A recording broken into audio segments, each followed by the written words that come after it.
by the end of May, I was essentially jobless, homeless, studioless. And part of that was super exciting. Part of that was like not just a band-aid being ripped off, but like someone ripping off a full leg cast, maybe. So the boyfriend at the time and I, we talked and we said, let's just take our relationship to the next level and have you move in. As in, I moved to the States to begin a life together that we had talked about. So that's kind of where things were at that point.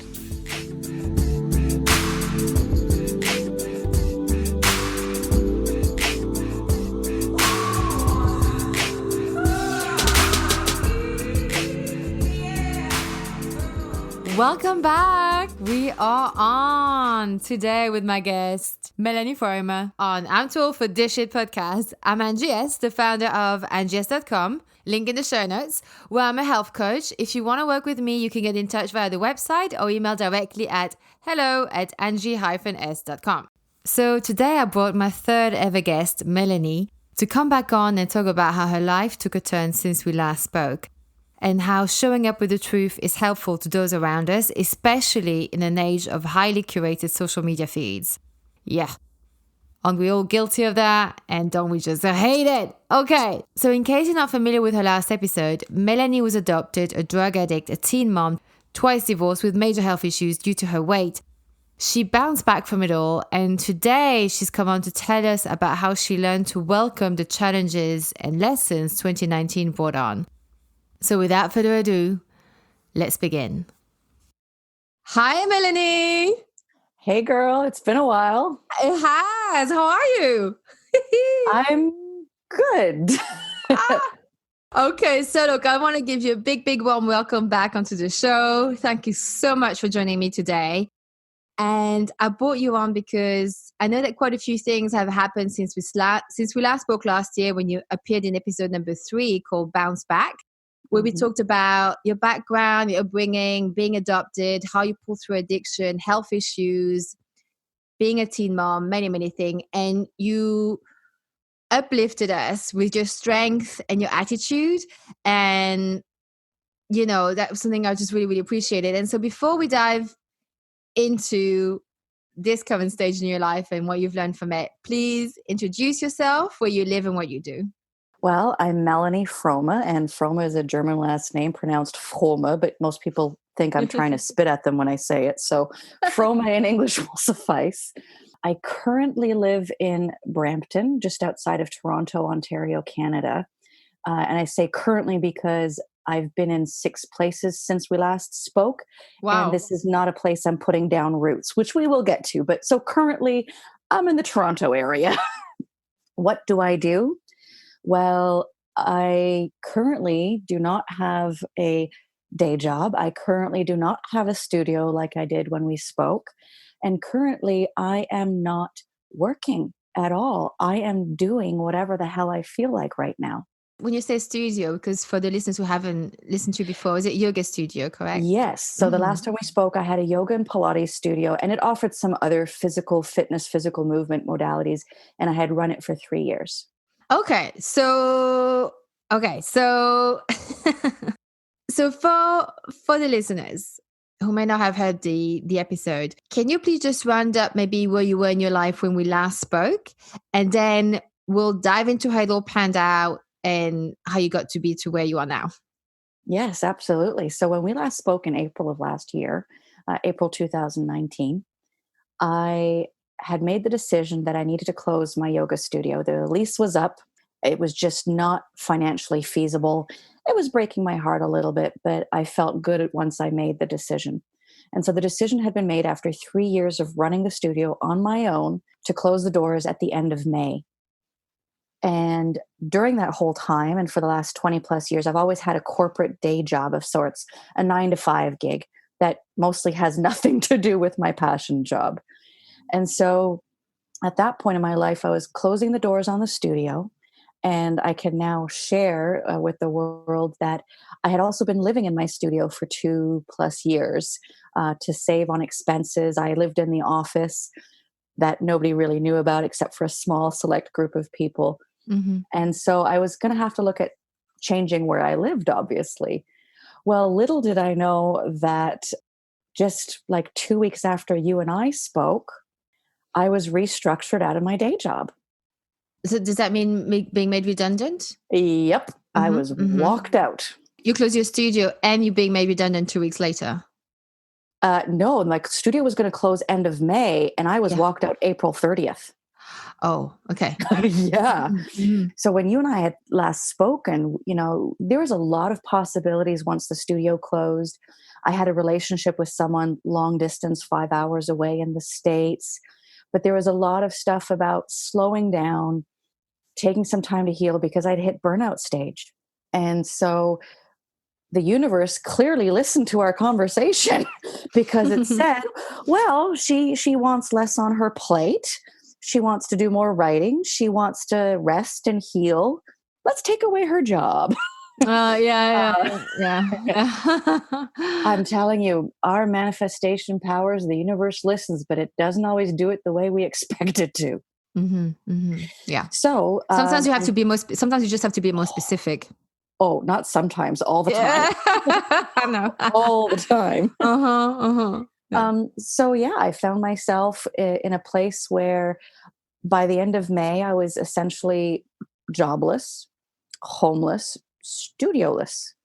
And part of that was super exciting. Part of that was like not just a Band-Aid being ripped off, but like someone ripping off a full leg cast maybe.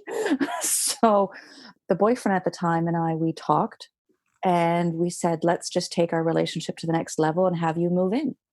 As in, I moved to the States to begin a life together that we had talked about. So that's kind of where things were at that point. And so okay, so basically, if I understand correctly, when you decided to close the studio, you still had the buffer of the corporate day job, correct? Yes. Yeah, but that buffer got taken away. So all of a sudden, you didn't have a day job. You closed the studio, which was planned, but without a job, it's hard to find a place to live, right?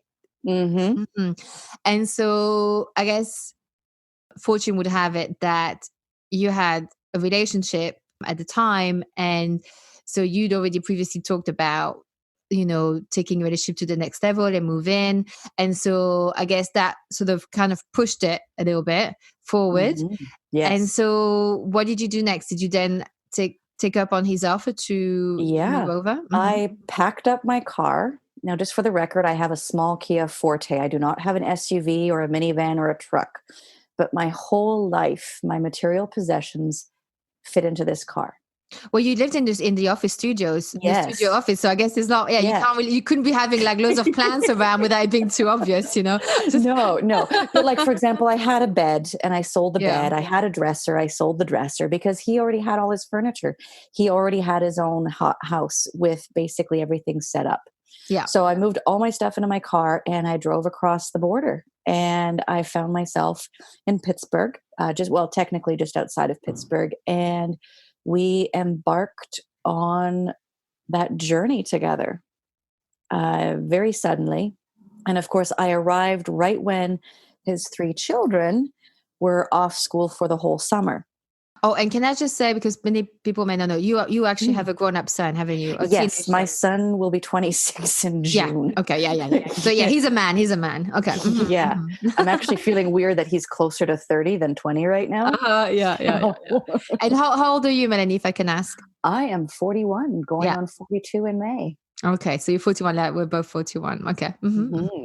Okay. So yeah. So you then arrive in Pittsburgh, and it gave me the rest that I needed. I didn't have to get up for a day job. I didn't have to manage the website. There was still some closure work that I needed to do for like a month afterwards related to the business. But he lives in the countryside. I would see deer almost every morning. There was even some mornings I saw turkey. So it was a very different space than what I had been accustomed to, which was both delightful and in some ways a little unsettling because there was so much I was getting used to. There was so much change. It's like the universe came in and did a pretty healthy sweep of extras. And I had to start from not from scratch, but I had to start from a very different place. Well, yeah, you uprooted your life, and I mean, just moving in with someone else is a big, how do you call it? So you have to It was a adapt big quite a bit. Yeah, it's a big transition. I mean, Yeah. not only did I move in with someone, I moved to another country Hmm. without really preparing a checklist for how I was going to stay in the country and get work. I mean, we talked about a work visa and all the logical steps, but there was nothing confirmed at that point when I moved in. So how did you do for money? Did you have a backup plan if the shit hit the fan? Well, for those that listen to the first episode, and for those that know me, know that I'm pretty organized and I have checklists. But I decided to hell with it. And the Hmm. message that I left you with the last time was surrender the outcome. Yeah. I took aim and I went for it. I took aim and I loosened the arrow and just went with it. So I did have some money. My company was very generous in a severance package that would last me several months, along with benefits when I'm in Canada. So financially, I was okay because he has his own company and he owned his own house. Financially, he wasn't really relying on a partner at that point. Mm, So it wasn't like he was expecting me at that point when I first moved in to come in and pay half of everything. good. So my Hmm. expenses weren't going to be what they needed to be. No startup expenses of, buying a new toaster or new this and that because his house was set up. So financially, at that point, there was really no issues. So there was really no backup plan created. Also, I went into this with this is my life partner, and together we will navigate what life throws at us. And that's again that place where I surrendered the outcome. Hmm. Yeah.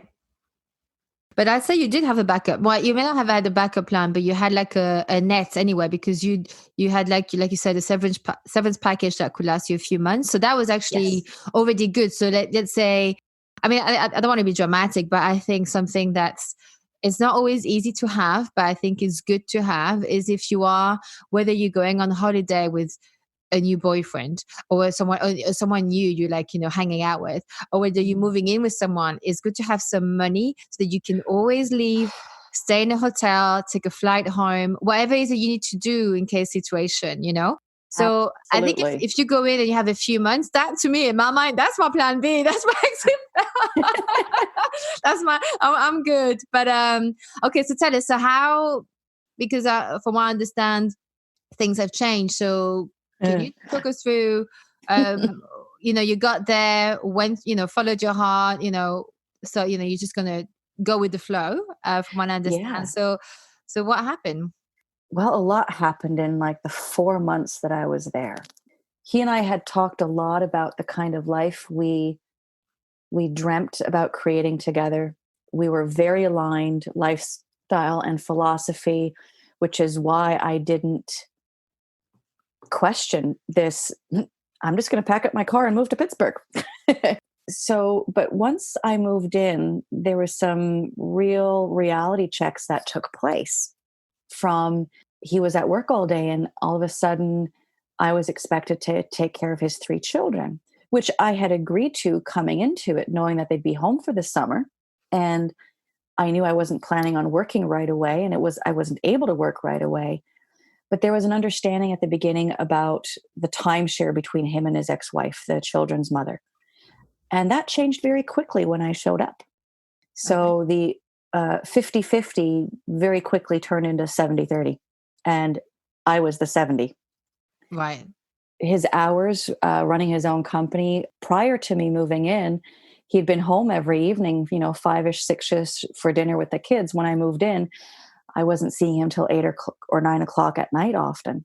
Hmm. And so expectations weren't being met on that side.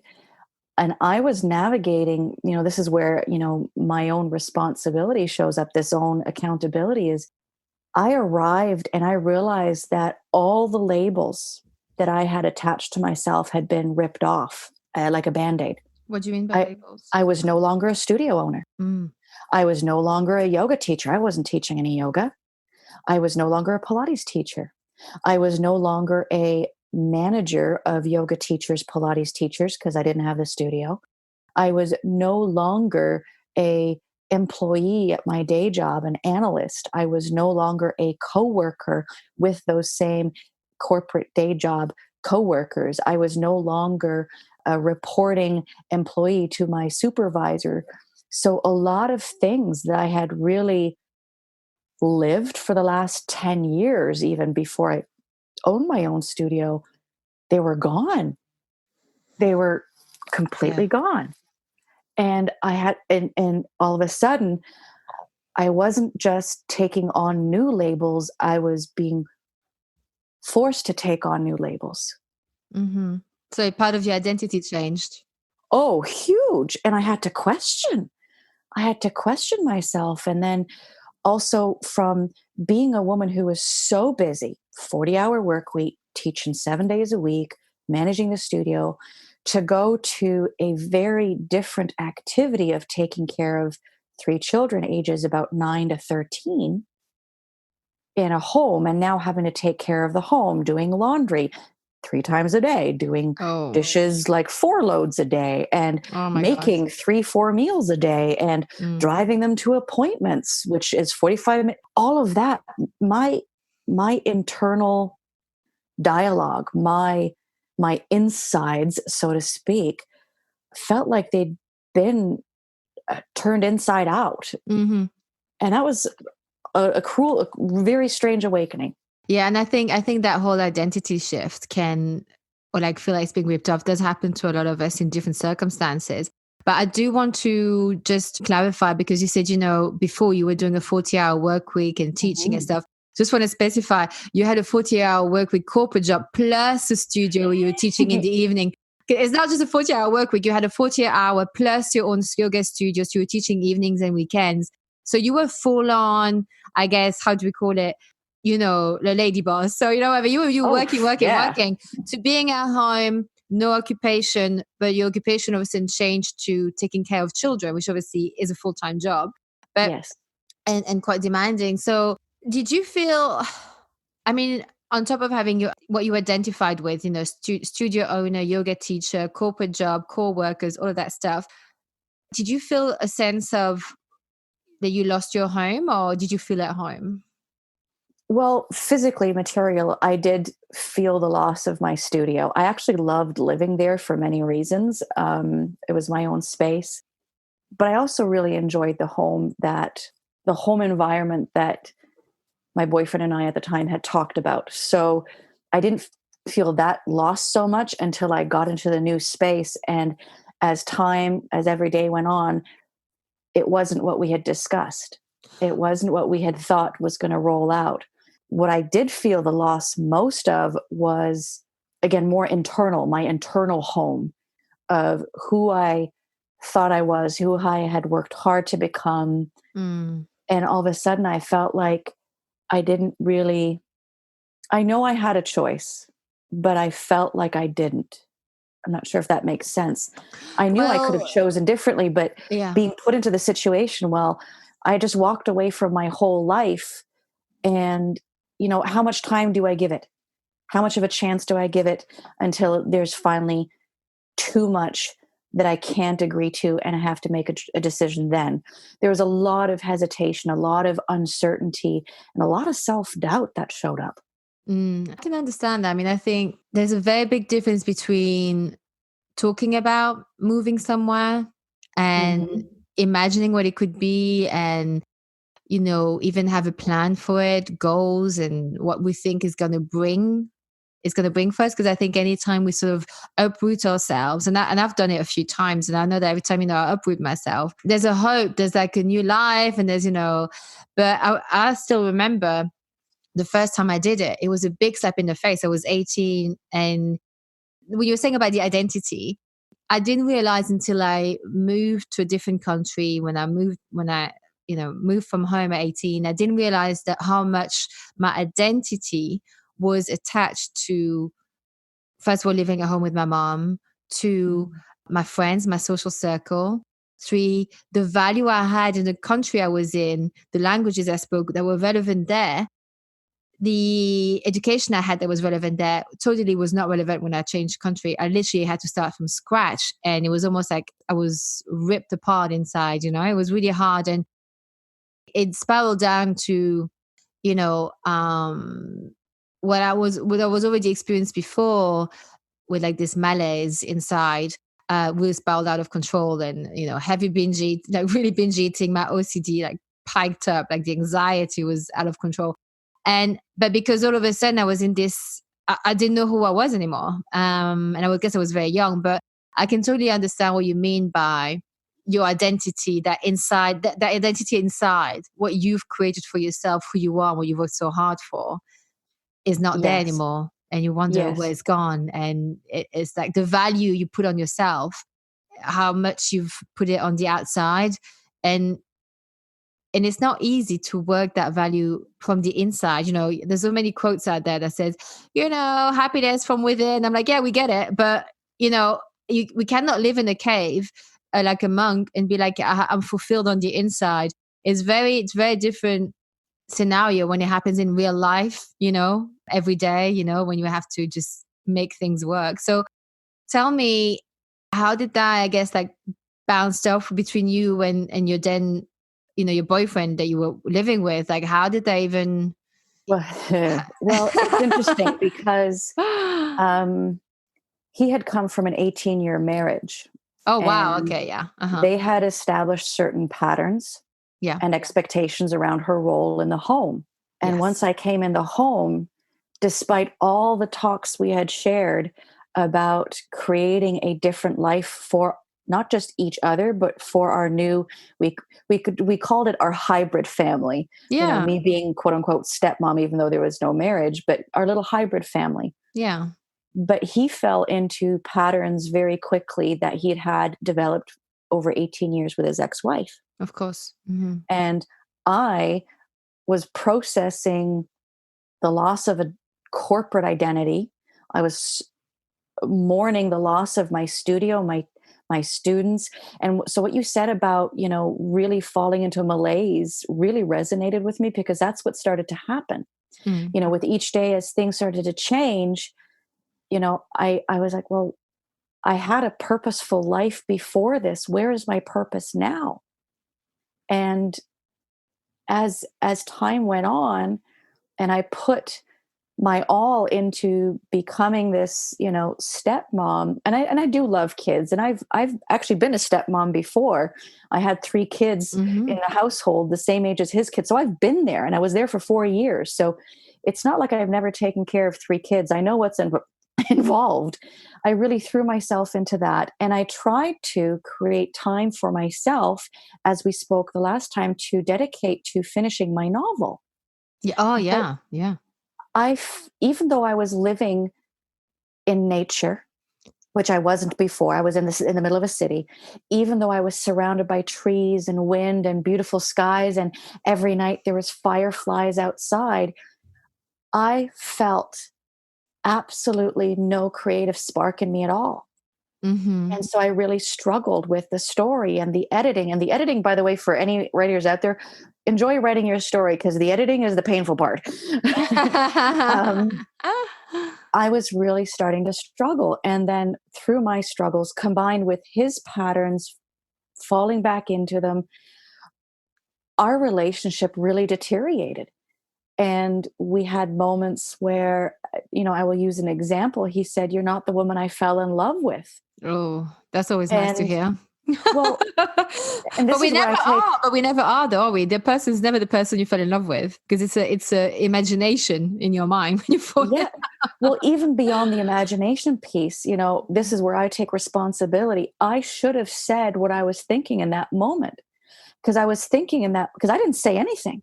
Mm, I just took it. mm, What I should have said, my thoughts were, "No shit, Sherlock. You fell in love with a woman who was managing a corporate gig, hustling with her own business, reaching dozens of people daily with her classes and her messages and her life coaching. yeah. Because the woman that's here right now is a stay-at-home mom." And I don't want to say it in a way that degrades any stay-at-home moms, but it was a very different woman. So like, duh. Yeah. How did you go from that to staying at home basically? Because you were thinking you didn't know what your next bit was, or you thought you were going to be writing? How come you didn't go, well, actually, let me try and find some clients? What was the reason why you kind of fell into this situation that wasn't right for you? Well, there's a couple of layers to it. One, I did feel the burnout from when I was juggling all of that Yeah. stuff. I So don't blame I you. had Yeah. I had made a conscious decision Yeah. not to overwhelm myself again. So there was a little bit of Yes. that. There was an intentional piece for that, To slow down a bit. to slow down a bit. Mm. When I realized, so after a few weeks, after about a month or so, when I realized, okay, I've adapted to things, which in truth I probably hadn't. But I said, okay, I've given myself this month of not worrying about it. I've given myself this month of not looking at my book really, not really worrying about anything else except being here and being present. Mm. And so that's when I was like, okay, I need to start going to yoga classes to become part of the communities in the city. I need to maybe take myself out of the home into like a coffee shop. Pittsburgh, by the way, is awesome for independent coffee shops. It's just so quaint and so inspiring and so creative. So that was my intention, to start creating these experiences for myself where I could get myself back into, call Mm. it the flow of my creativity, Yeah. and establishing my own roots, establishing my own connection in this space that he and I were navigating together. The challenge was when I started to do that, there was so much resistance from him. When you started to look for other dynamics and build your own life outside of him? Yes. Right. Okay. Well, okay. That's interesting. Um, an example that I could name was, I was driving the children in to Pittsburgh, and it's about a 45-minute drive to, like, say, a dentist appointment. Mm. And he would meet me there, but I was saving him the drive home and then all the way back. So I'd meet them there, and then we would just sit in the waiting room for an hour. The other two kids would be on their phone, and he and I really, it was not a space to create a deeper, meaningful connection. So I thought, you know what? If I'm going to drive into the city on my own time and my own gas to help with these kids, why don't I find a yoga class around the same time? Yeah. So I can drop the kids to their appointments, still help him, still be supportive, but then he can spend a little bit of one-on-one time with the two other children. Because again, he's their father. To have one-on-one or more condensed time is still a And he challenge. was there anyway, right? He was just Yes, he there. was there Okay. anyway. Yeah. No need for both of you there. Hmm. And then I can go to yoga class, make my way home, or meet them for dinner afterwards. I thought this would be ideal, but I got so much pushback Like, from him. like in how would that show itself? What was the pushback? Verbally, it was, well, it's not my fault you don't want to spend time with our family.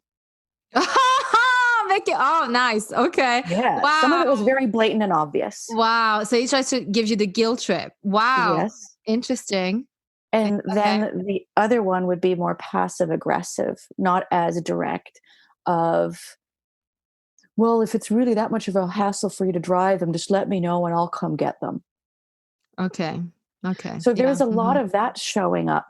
And you didn't see those patterns before because it's hard to, you No, don't know that straight away, especially at the no. beginning. It's hard to tell. Uh-huh. Where it really started to manifest in a way that was discomforting beyond that was, you know, he would say, you have all this time to socialize and I feel like I have no time. And I'm like, hold on a second, socialize? When do I socialize? He goes, well, you go to yoga classes. Um, Yeah. I was there for 4 months and I think I attended 4 yoga classes. Yeah. And I'm a teacher who's used to teaching it 7 days a week. And yoga wasn't, it's not like I was going for coffee with the girls afterwards or anything. Yeah. I mean, you could go So, to yoga all you want and never talk to someone. You're right. doing a class. Yeah. So, You're not chit chatting in the middle of like sun, what's it called? Sun warrior, a yoga pose or whatever. yeah. So there was a lot of negative communication from him about when I did actually try to make choices that still honored my commitment to the relationship and to our hybrid family, but start creating my own space. Mm-hmm. There was a lot of and I can go on and whine and bitch about what he said or did, but Mm. ultimately this is the situation we found ourselves in. Um, So how did this all, because obviously you're not there anymore. no. So So what happened? again, after that first month of, okay, now I'm ready to establish a few things. And when I got all the pushback, that created well, how am I going to create this life that I've talked about in Pittsburgh with him? But on the flip side, I was also discovering, I mean, I spoke to 5 different yoga studios who all showed a very keen interest in hiring me, but nobody pays cash anymore. I needed to have a legit work permit to teach. Yeah. In the US, the don't mess about as well, I think. Oh, it was a Mm. nightmare. And so met with an immigration lawyer to try and figure out what are the best options for me to get a work permit. A whole bunch of stuff showed up. And ultimately, even the immigration lawyer said, think you and the boyfriend could get married because that would just Yeah. solve all your problems. And by that point in our relationship, that wasn't an option for either of us. No. He had his reasons, I had my reasons. In hindsight, it was a blessing that we did not choose to go that route. Yeah. But I had also throughout those months found opportunities to come back to Brampton to lead workshops at a studio that was next to my old studio. So Yeah. I had still found opportunities to come back and keep a little bit of my foot in the pond, so to speak. And Brampton was the place just before before you went to live Correct. and live with your boyfriend in Yes. Pittsburgh. So Yes. Brampton in Canada. Yes. Yeah. I had been wanting to leave Brampton for many years. And so this felt ideal with the boyfriend. But then I realized, so it was basically August, end of August, early September, that things came to that final point where we decided that living together wasn't an option. I chose to leave. The like kind of life that he was now offering wasn't acceptable for me because and the words that I used with him is I had given so much of myself into this relationship, into the hybrid family, given up so much. I felt like there was almost nothing left. Yeah. And if I stayed any longer, there would be no coming back to who I was. And I really liked who I was. Yeah. So do I. So do So I. we Mm. decided it was time to part ways. I had proposed maybe if we wanted to continue long distance, we could try that. But he was very against it at the time. I said, no problem. And we decided to tell the children together and show them that we could still be friends afterwards. They could still stay in touch with me. Yeah. Yeah. So I left at the end of at the end of September. I packed up all my belongings again. So how many Uh, months was that into? So 4 months. 4 months. Yeah. Yeah. Yeah. Yeah. That's What good. now? Something to share, which is, we touched upon this briefly before you started recording. Is despite those things going downhill, our sex life is getting better and better. Oh, that's how they make it. That's how they make it. That's how it's made. That's how sex is made. I'm telling you. Angie, I have, Toxic sex could be some of. Yeah, I know. but it wasn't toxic No, sex. okay. I have So never been in a relationship where the sex got better when the relationship deteriorated. It's always been hand in really, hand. yeah. But this was the opposite. We were exploring not just new sex positions, but new experiences. We were exploring being more vulnerable and, I mean, getting into intimacies that neither he and I had experienced before and realizing how much pleasure it brought us both. And in those moments, we felt more connected. And in those moments, I didn't feel like I had lost myself. He was Yeah, helping me find myself in those moments. So that's what made it very challenging finally for me to let go. I mean, I had an initial instinct to leave 3 weeks after I moved in when he mm, told me he wanted more money from me, yeah, but I stayed for other reasons. I stayed to give it a chance. So, end of September, I moved back. And at the age of 41, tail tucked between my legs, so to speak, I moved back in with my parents who live about 2-ish hours away from Brampton, still in Canada, in a small village of like 600 people. yeah. There's okay. I want to talk about that next stage, but if you don't mind, I just want to, because you dropped a few bombs there in the, Yep. yeah. So if you don't mind, I'd like to go over this. It sounds like, I mean, there's a few things I want to bring up. But I don't even know. I'm going to start with the last one. You were saying about the intimacy, and the sex, and how you were showing vulnerability, and it was better than ever between you two in the physical stage. To me, I don't want. Obviously, I'm not a shrink. I'm no way qualified to say what I'm about to say, but to me, it sounds like that even before the few things that you mentioned before about how, what he was saying about, or, if we're not good enough for you, or if you don't want to spend time with you, all this controlling and passive aggressiveness that he was showing, and insecurity, it sounds like maybe, I don't know from your side, but it's easier for me to look at him, right? In terms, it sounds like Mhm. almost like he was triggered. So it's, like our body always knows and it feels comfortable around someone, but then our head and our ego and our mind kicks in and it's like start to create havoc. Because I think, definitely with intimate relationship that we have with someone, that's when all our crap comes up, I mean, it does for me anyway. It'll come up and our head will get in the way of something that can be really good. And that's why it's so hard sometimes to find out, okay, is it really the person that's an issue, or is it my own triggers? And so it's very hard to make those differences. And I think it sounds like that he was definitely triggered on his abandonment issue. That's how it sounds like. It's almost like he was trying to make sure that you were giving him enough of your time so that he felt valued or something. But There's definitely some abandoned things going back to his mm, mom. And what's ironic is all the things he used to complain to me about that his ex wife did about controlling, checking on his phone, and not letting him go out for dinner by himself or even go out for a beer with his brother or any of those things. All of a sudden, he was doing to me. And in fact, well, at yeah. the end of August, when we sat down, he read to me his journal where he flat out acknowledged that he's been putting out my flame. He has been um, putting unrealistic expectations on me. He actually had a really beautiful moment of consciousness then. And sadly, it was too late at that point. Nothing had changed. He realized he was trying to keep you small to keep you close. Yes. Yeah, yeah, yeah, yeah. But Yeah. I mean, and it is one of those things that, it's like what they say, our coping mechanism becomes almost like how we persecute others as well. Yeah. And it's just one of those things. But so I'm just going to read out like some of the notes I made when you were talking. And you were talking about how, you know, you had so much purpose before you went over to Pittsburgh. And in Brampton, you had like a purpose, you were reaching out to people, you were coaching people, you were teaching yoga, corporate job.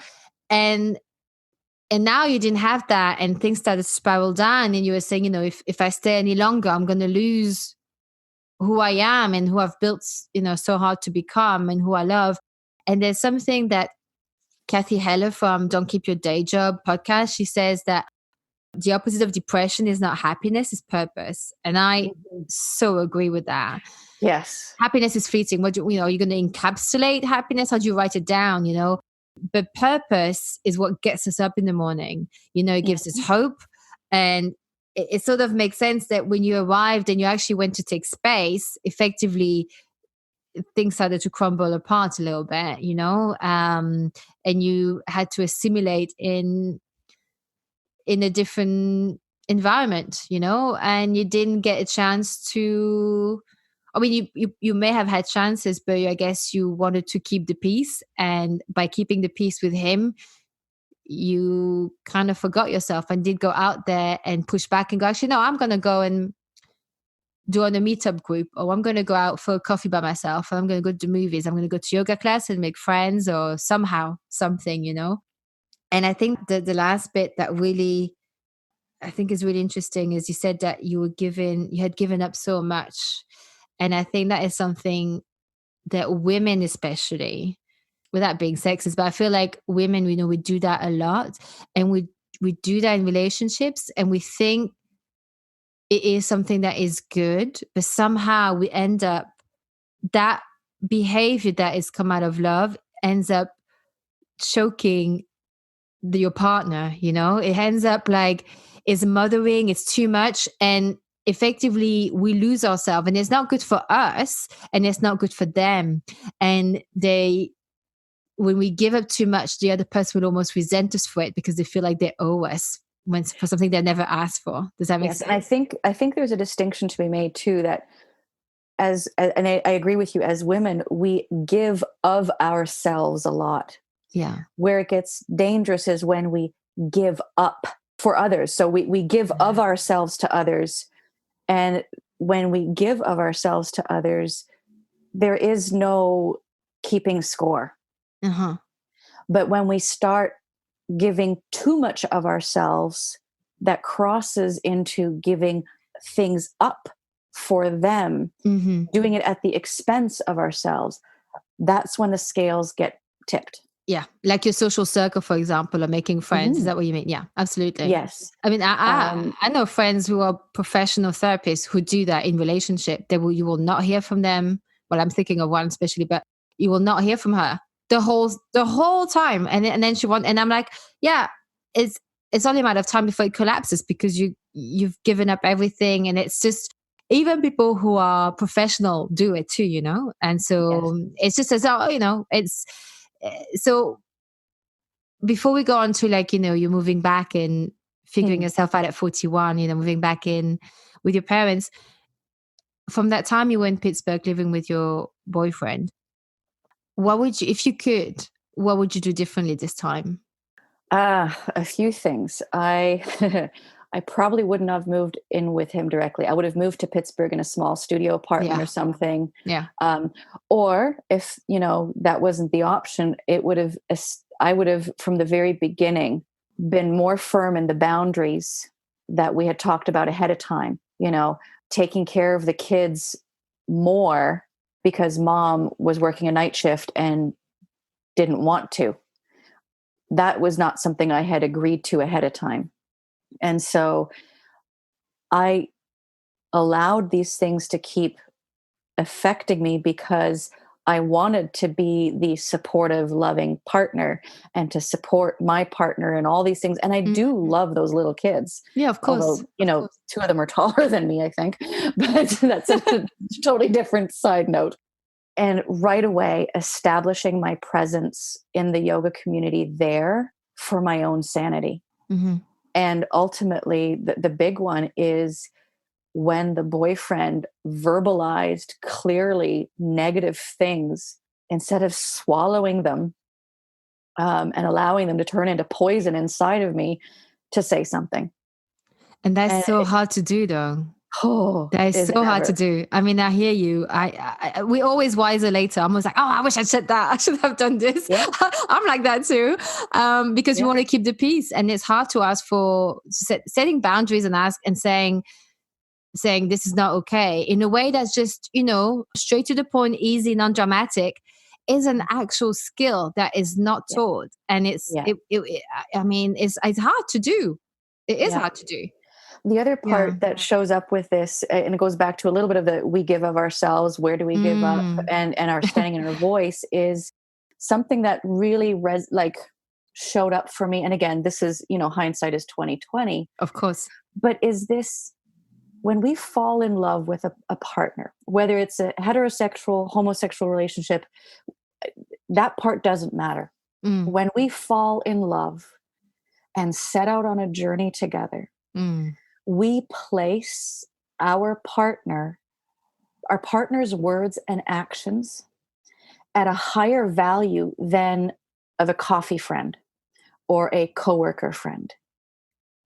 If my Mhm. girlfriend at Yeah. work says, "Hey Mel, it looks like you've put on a few pounds," that doesn't even graze me. But when our lover, our intimate partner, the person we're planning the rest of our life with, starts verbalizing or expressing displeasure or disappointment or just expressing negativity, it has more power over us, because in that process of falling in love and inviting them into your heart space, you've now brought them into your inner sanctuary. Oh yeah. They Yeah. can do way more damage. And I thought I had built my heart to a place where that wouldn't happen again, but it did in a pretty poor, breaking way that a cracking into a million pieces way. But that's what makes you human, Melanie. That's Oh, okay. yes, Because it, absolutely. It's it's part of the journey. yeah. I mean, it can be as intense as, I mean, I say as intense. I don't know how to measure it, but it's like, a parent or a child's words. It can really cut.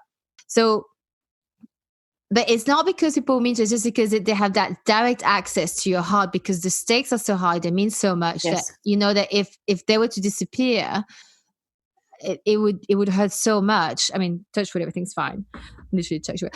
So I think, so when we are with a partner, we are healing from, relationships, most of the time, even the good ones, we kind of like healing from a childhood wound. So that person has, if you open your heart, I believe they've tapped directly into that same space and they can really hurt you. That's why you see people who go back over and over again, maybe to relationships that are terrible for them, Yes. because they are that hooked, the same way you can't just cut off from a parent. For example, if you had a parent who beats Yeah. you up, most of the time, most people have, I've got friends that still have, relationships with that parent who I remember growing up abused them terribly.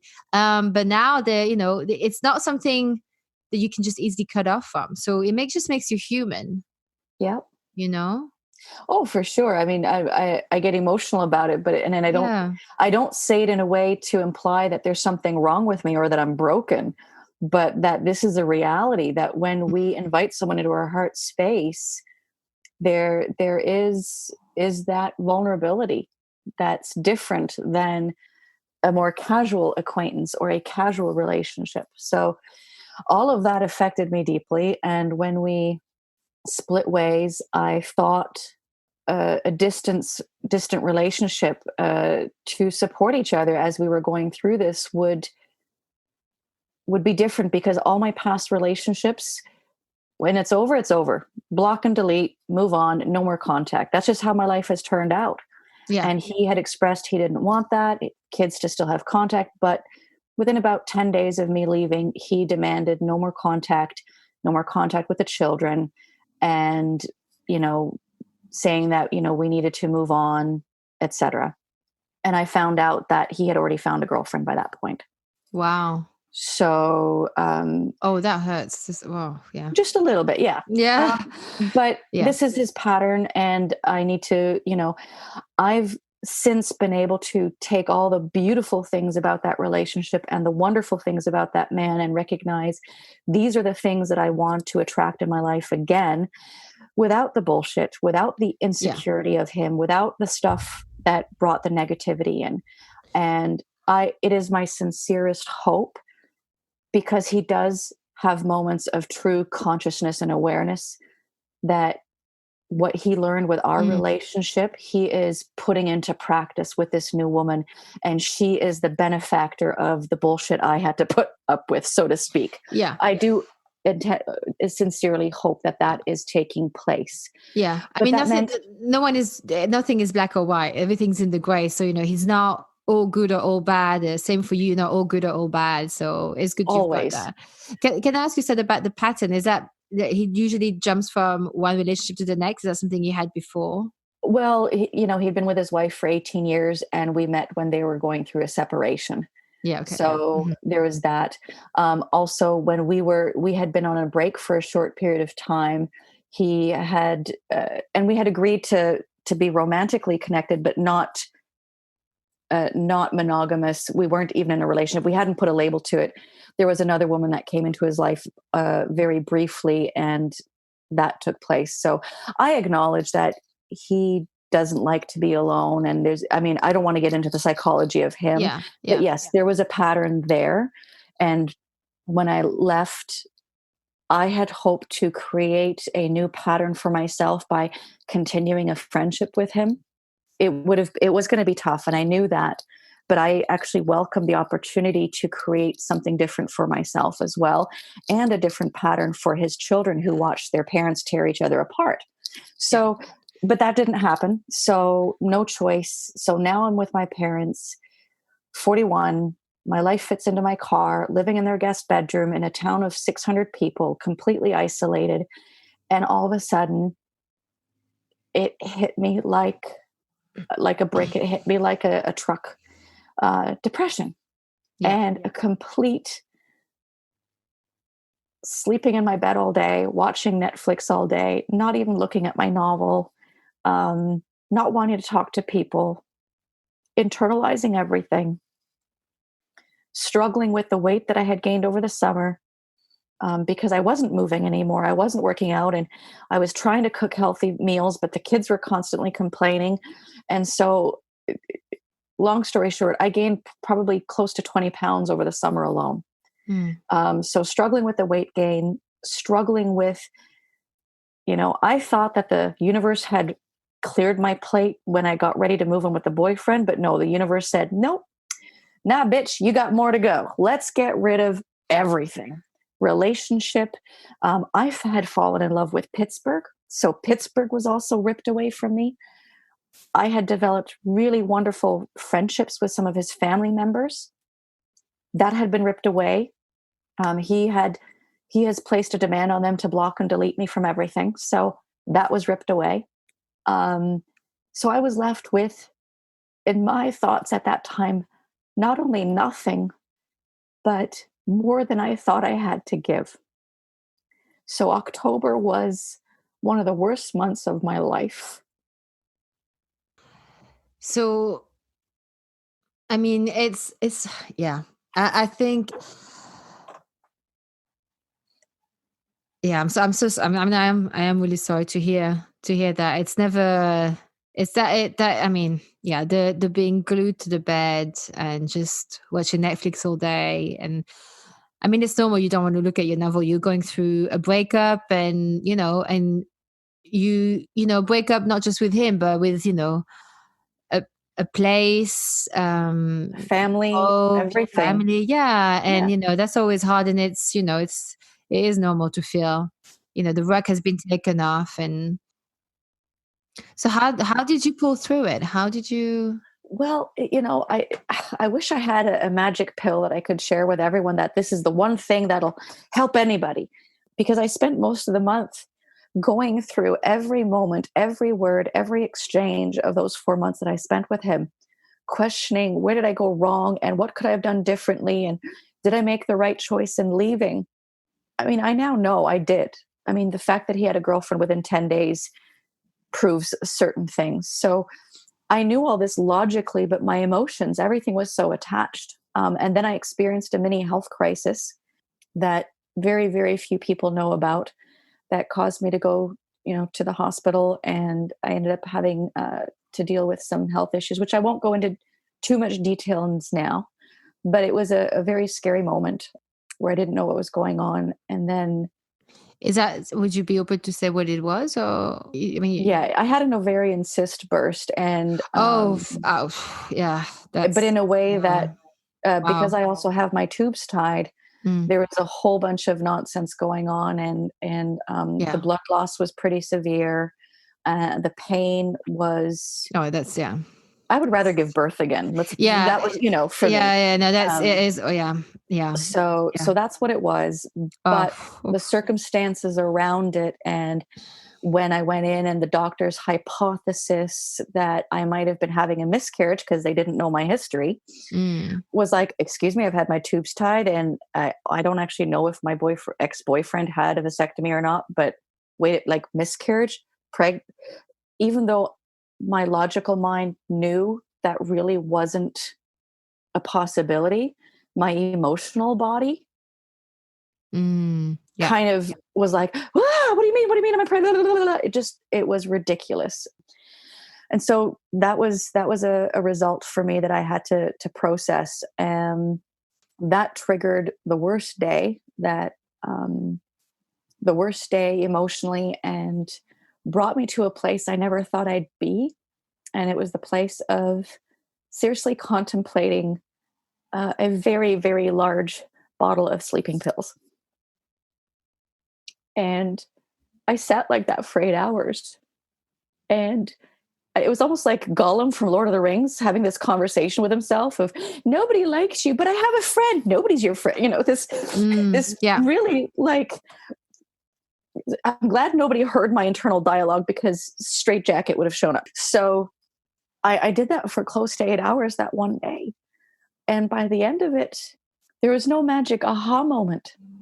There was no one thing. I mean, thoughts of, well, my son is still here, and thoughts of, I don't truly want to end my life. I just want this to stop. Yeah. Yeah. So a lot of acknowledgments, a lot of little pieces. And then finally, just this calm came over me that said, okay, it's time to rise. I know our last episode was called Bounce Back, but there was no bouncing. I was feeling too heavy to bounce. Yeah. So, but at that moment, there was just this calm that came over me, and this feeling of, okay, it's time to rise. It is time to allow all the things that have served its purpose but are now in the past to burn away into the ashes, and to rise from those ashes and reclaim who you are. And you are now being given this incredible gift of having that opportunity without tying or binding yourself to outside labels of corporate day job, studio owner, yoga teacher, all these other labels that I had really truly attached myself to. And it was in those moments that this awakening took place around the story I had been writing since 2013, that without changing the story, I was able to now go back into the narrative and change some wording slightly, or the position, and really embody the story of Moira. Is that for And your how, novel? yes, Moira Yes. is the main character in Yeah. my novel, to rise from her ashes. I was really able to, I really feel like I was able to give her story the voice it needed to make this a story about becoming the hero of your own life, becoming the hero of your own story, versus another romantic novel out there. Yeah. Yeah. So I slowly started taking actions.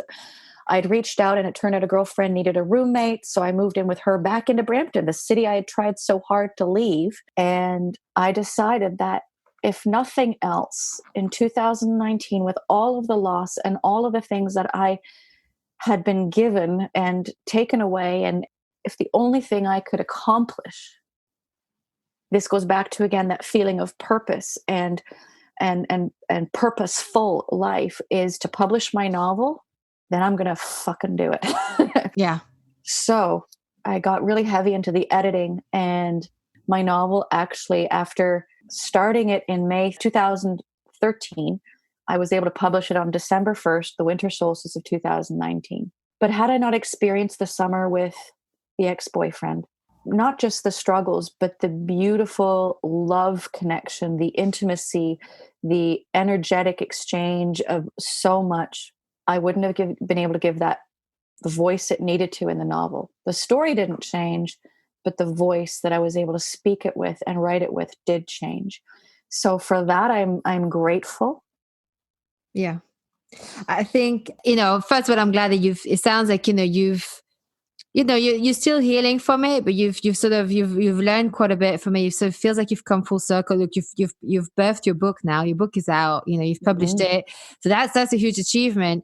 And I think what we need to do, whether we go into a relationship, for example, I think it's important to remember to hold on to ourselves, because it sounds like, from what you were talking about your experience and now how you feel, what you've been doing recently, is like, it's almost like you caught yourself again. You caught yourself, sorry. And that is what we need to always make sure, I feel, that we hold on to ourselves, because then we won't get into this pattern of giving up so much. And I think is that part of, like, being willing, being aware that when we fall in love, we have to be aware that we need to do things that are counterintuitive. And by that, I mean, we have to make sure that we don't just spend every single minute of every day with the other person. I mean, there is a part of the blossoming of relationship where we like in a cocoon and we, we have to water it so much. We're building that connection with the other person. But I think even then we have to really make sure that we see our friends, we do our thing, because, that is part of how it's not just good for us, but it's good for the relationship too. And when you were saying about that day, at the end of October, I think it was the end of October when you were considering, for a whole day of, basically ending it, was that after, just feeling those feelings, it just dissipated and something else came along. And I think that's the thing that sometimes in society or we're not being taught to do, is to, what has helped me in the past is sometimes to, instead of like trying to push down feelings, which eventually just come back up in a big mess, is that to feel the feelings, whether it's anxiety or whatever it is that we're feeling in that moment, to be alone in a room where you can be safe to just let it all out and just go down into that darkness. Because once you have felt it properly, it's almost like you've exercised it, because sometimes your body's just trying to tell you, just feel it out, and just trying to think about why you feel this way, what it's reminding you of. And it's like all of a sudden, like the sky will clear up, like any storm in nature. Nature does it all the time. It cleanses, and, Yes. and I think that was just a beautiful thing you were saying. And you've got a way of saying it that's a lot more poetic than I just did. And I think it is, yeah, I think it's the fact that it sounds like you've learned so much from it, and the fact that you have, it's an experience. And then you're now armed with more tools in your box for next time. And just remember to hold on to yourself. And I think all of us are guilty of it, to do it, to just, we don't want to do, our thing anymore. We just want to spend time with the other person because it's so much fun and exciting. Yes. Especially when the sex is great. But Well, yeah, that's yeah. And that's it's like an extra hook in you. That's so hard to let go of, It is really, really tough. And, yeah. and you've done good. You thought about going back, but you're like, no, I'm holding on to myself this time, and I'm just going to feel like shit right now, but it will go away. It will. I feel, And and well, I wanted to share with you yeah, a huge moment of appreciation for you and this podcast and this opportunity, because when I first started noticing you kind of prompted about maybe looking for more guests, there's this part of me that said, oh dear God, if I go on to this podcast, I have to admit to all the failures. I will have to share that the dynamic person that people got to know on the first podcast took a wrong turn, that am not always positive, that I'm not always dynamic. And I had that moment of resistance of, I don't want people to know that I had such a place of darkness. I don't want people, I'm okay with people knowing that I moved and I moved back and I don't have the relationship anymore. Those are, I can keep those very surface.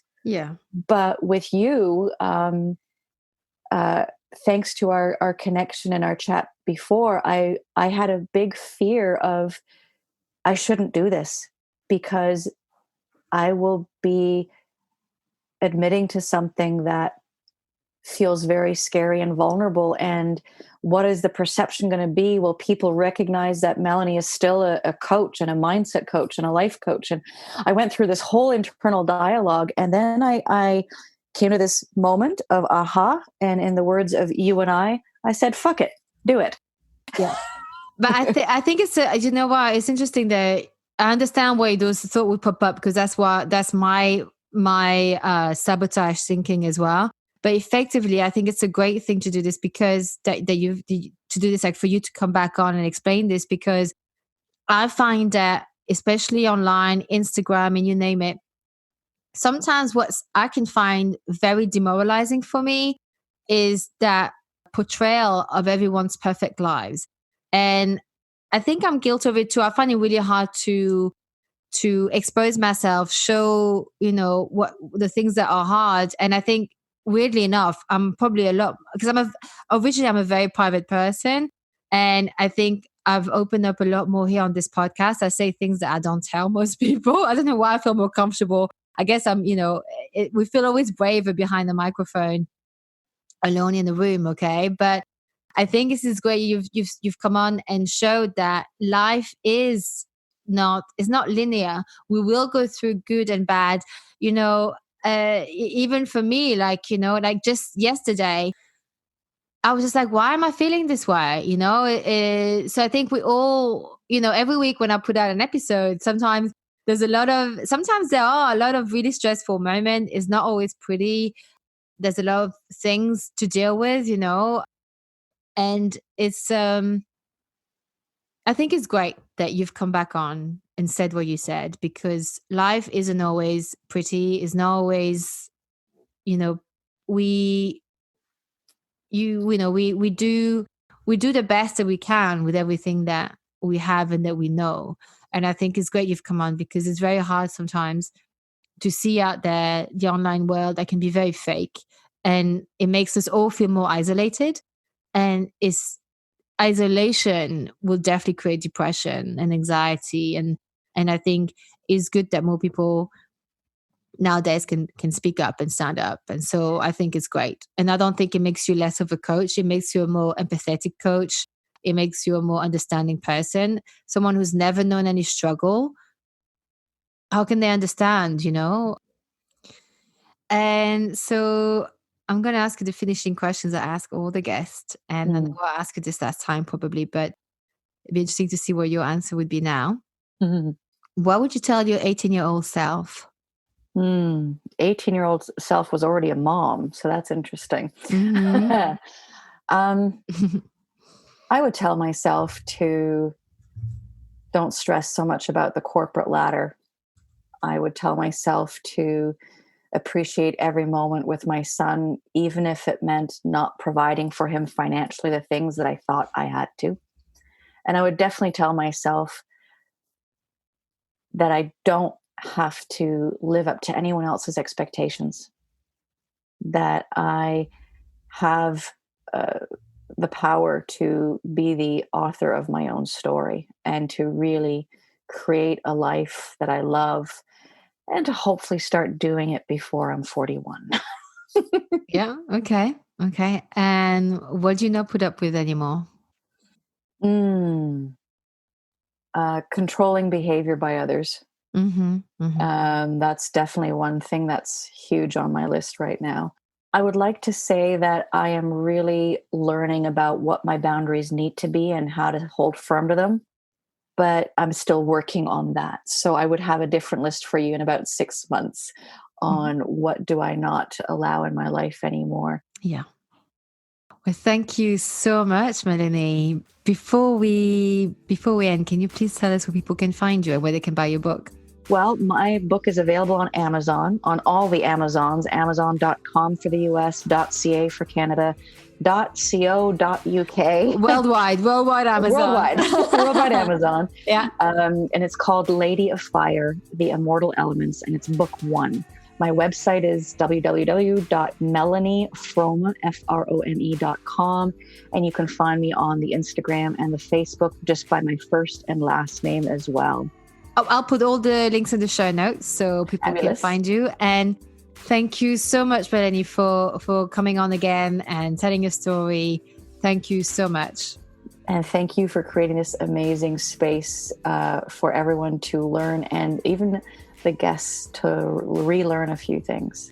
Thank you. Wow. Okay. Well, thank you so much.